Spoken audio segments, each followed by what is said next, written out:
On Rye, Chapter 42. You gotta try to be like Abe Mortensen, said my mother. He gets straight A's. Why can't you ever get any A's? Henry is dead on his ass, said my father. Sometimes I can't believe he's my son. Don't you want to be happy, Henry? Asked my mother. You never smile. Smile and be happy. Stop feeling sorry for yourself, said my father. Be a man. Smile, Henry. What's going to become of you? How the hell are you going to make it? You don't have to get up and go. Why don't you go see Abe? Talk to him. Learn to be like him, said my mother. I knocked on the door of the Mortensons' apartment. The door opened. It was Abe's mother. You can't see Abe. He's busy studying. I know, Mrs. Mortenson. I just want to see him a minute. All right. His room is right down there. I walked on down. He had his own desk. He was sitting with the book open on top of two other books. I knew the book by the color of the cover. Civics. Civics, for Christ's sake, on a Sunday. Abe looked up and saw me. He spat in his hands, and then he turned back to the book. Hi, he said, looking down at the page. But you've read that same page 10 times over, sucker. I've got to memorize everything. It's just crap. I've got to pass my test. You ever thought of fucking a girl? What? He spit on his hands. You ever looked up a girl's dress and wanted to see more? Ever thought about her snatch? That's not important. It's important to her. I've got to study. We're having a pickup game of baseball. Some of the guys from school. On Sunday? What's wrong with Sunday? People do a lot of things on Sunday. But baseball? The pros play on Sunday, but they get paid. Are you getting paid for reading the same page over and over? Come on, get some air in your lungs. It might clear your head. All right, but just for a little while. He got up and I followed him up the hall and into the front room. We walked toward the door. Abe, where are you going? I'll just be gone a little while. All right, but hurry back. You've got to study. I know. All right, Henry, you make sure he gets back. I'll take care of him, Mrs. Mortenson.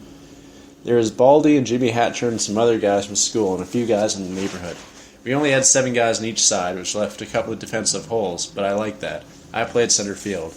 I'd gotten good. I was catching up. I covered most of the outfield. I was fast. I liked playing close to grab the short ones, but what I liked best was running back to grab those high, hard ones hit over my head.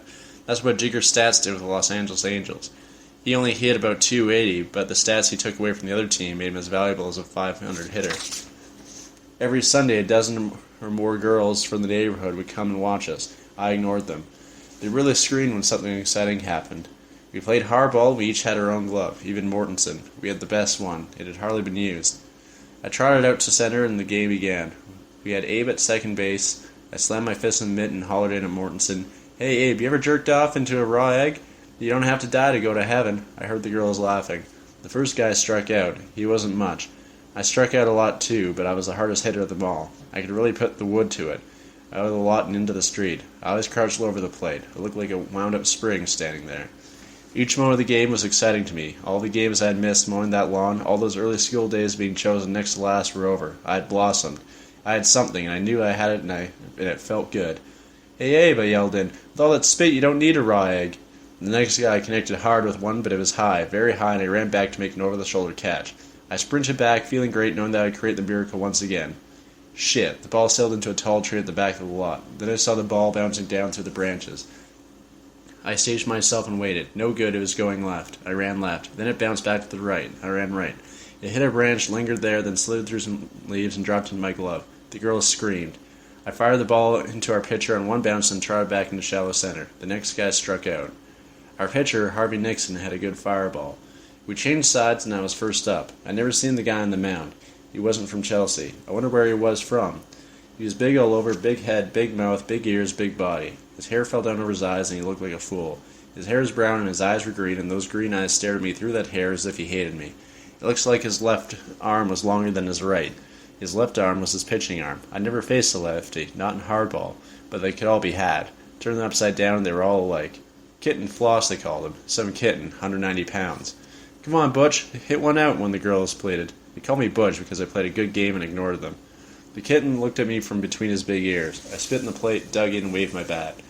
The kitten nodded like he was getting a signal from the catcher. He was just showboating. Then he looked around the infield. More showboating. It was for the benefit of the girls. He couldn't keep his pecker mind off of snatch thoughts. He took his wind-up. I watched that ball in his left hand. My eyes never left that ball. I had learned the secret. He concentrated on the ball and followed it all the way in until it reached the plate, and then he murdered it with the wood. I watched the ball leave his fingers through a blaze of sun. It was a murderous humming blur, but it could be had. It was below my knees and far of the strike zone. His catcher had to dive to get it. Ball one, mumbled the old neighborhood fart who umpired our games. He was a night watchman at a department store, and he liked to talk to the girls. I got 2 daughters at home, just like you girls. Real cute. They were tight dresses, too. He liked to crouch to the plate and show them his big buttocks. That's all he had. That and one gold tooth. The catcher threw the ball back to Kitten Floss. "Hey, pussy," I yelled out to him. "You talking to me?" "I'm talking to you, short arm.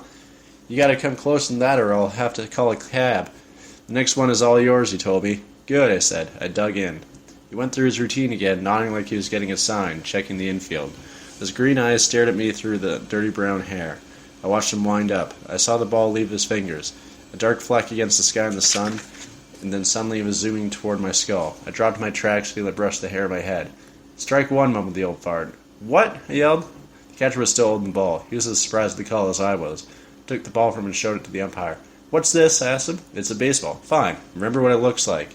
Took the ball and walked out to the mound. The green eyes didn't flinch under the dirty hair, but the mouth opened up just a bit, like a frog sucking air. I walked up to Kitten. "I don't swing with my head. The next time you do that, I'm going to jam this thing right up through your shorts and pass where you forgot to wipe." I handed him the ball and walked back to the plate. I dug in and waved my bat. 1-1, said the old fart. Floss kicked dirt around on the mound. He stared off into left field. There was nothing out there except a starving dog scratching his ear. Floss looked in for a sign. He was thinking of the girls, trying to look good. The old fart crouched low, spreading his dumb buttocks, also trying to look good. I was probably one of the few with his mind on the business at hand. The time game, Kitten Floss went into his wind-up. That left-hand windmill could panic you if you let it. You had to be patient and wait for the ball. Finally, they had to let it go. Then it was yours to destroy, and the harder they threw it in, the harder you could hit it out of there. I saw the ball leave his fingers as one of the girls screamed. Floss hadn't lost his zip. The ball looked like a BB, only it got larger and it was headed right for my skull again. All I knew is I was trying to find the dirt as fast as I could. I got a mouthful. "See, you're right, too," I heard the old fart yell. He couldn't even pronounce the word. Get a man who works for nothing, you get a man who just likes to hang around. I got up and brushed the dirt off. It was even down in my shorts. My brother was going to ask me, "Henry, how did you ever get your shorts so dirty?" "Now don't make that face. Smile and be happy." I walked to the mound. I stood right there. Nobody said anything. I just looked at Kitten. I had the bat in my hand. Took the bat by the end and pressed it against his nose. He slapped it away. I turned and walked back toward the plate. Halfway there I stopped. I turned and stared at him again. Then I walked to the plate. I dug in and waved my bat. This one was going to be mine. The Kitten peered in for the non-existent sign. He looked for a long time, then shook his head. No. He kept staring through that dirty hair with those green eyes. I waved my bat more powerfully. "Hit it out, Butch!" screamed one of the girls. "Butch! Butch! Butch!" screamed another girl. Then the Kitten turned his back at us and just stared out into center field. "Time," I said, and stepped out of the box. There's a very cute girl in an orange dress. Her hair was blonde and it hung straight down like a yellow waterfall, beautiful, and I caught her eye for a moment. She said, "Butch, please do it." "Shut up," I said, and stepped back in the box. Pitch came. I saw it all the way. It was my pitch. Unfortunately, I was looking for the duster. I wanted the duster so I could go out the mound and kill or be killed. The ball sailed right over the center of the plate. By the time I adjusted, the best I could do was swing weakly over the top of it as it went by. The bastard suckered me all the way. He got me on 3 straight strikes next time. I swear he must have been 23 years old. Probably a semi-pro. One of our guys finally did get a single off him, but I was good in the field. I made some catches. I moved out there. I knew that the more I saw the Kitten's fireball, the more I was apt to solve it. He wasn't trying to knock out my brains anymore. He didn't have to. He was just smoking them down the middle. It was only a matter of time before I golfed one out there. But things got worse and worse. I didn't like it. The girls didn't either. Not only was Green Eyes great in the mound, he was great at the plate. The first 2 times up, he hit a homer and a double. Third time up, he swung under a pitch and looped a high blooper between Abe at second base and me in center field. I came charging in, the girls screaming, but Abe kept looking up and back over his shoulder, his mouth drooping open, looking up, looking like a fool really, that wet mouth open. Came charging in screaming, "It's mine!"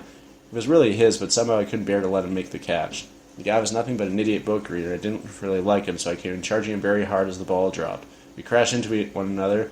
The ball popped out of his glove and into the air as he fell to the ground, and I caught the ball off his glove. I stood there over him as he lay on the ground. "Get up, you dumb bastard," I told him. Abe stayed on the ground. He was crying. He was holding his left arm. "I think my arm is broken," he said. "Get up, chicken shit." Abe finally got up and walked off the field, crying and holding his arm. I looked around. "All right," I said, "let's play ball." But everybody was walking away, even the girls. The game was evidently over. I hung around a while, and then I started walking home. Just before dinner, the phone rang. My mother answered it. Her voice became very excited. She hung up, and I had heard her talking to my father. Then she came into my bedroom. "Please come to the front room," she said. I walked in and sat on the couch. They each had a chair. It was always that way. Chairs meant you belonged. The couch is for visitors. "Mrs. Mortensen just phoned. They've taken x-rays. You broke her son's arm." "It was an accident," I said. "She said she's going to sue us. She'll get a Jewish lawyer. They'll take everything we have. We don't have very much. My mother was one of those silent criers. As she cried, the tears came faster and faster. Her cheeks were starting to glisten in the evening twilight. She wiped her eyes. They were a dull, light brown. Why did you break that boy's arm? It was a pop-up. We both went for it. What is this pop-up? Whoever gets it, gets it. So you got the pop-up? Yes. But how can this pop-up help us? This Jewish lawyer will still have a broken arm on his side. I got up and walked back to my bedroom to wait for dinner. My father hadn't said anything. He was confused. He was worried about losing what Lily had, but at the same time he was very proud of his son who could break somebody's arm.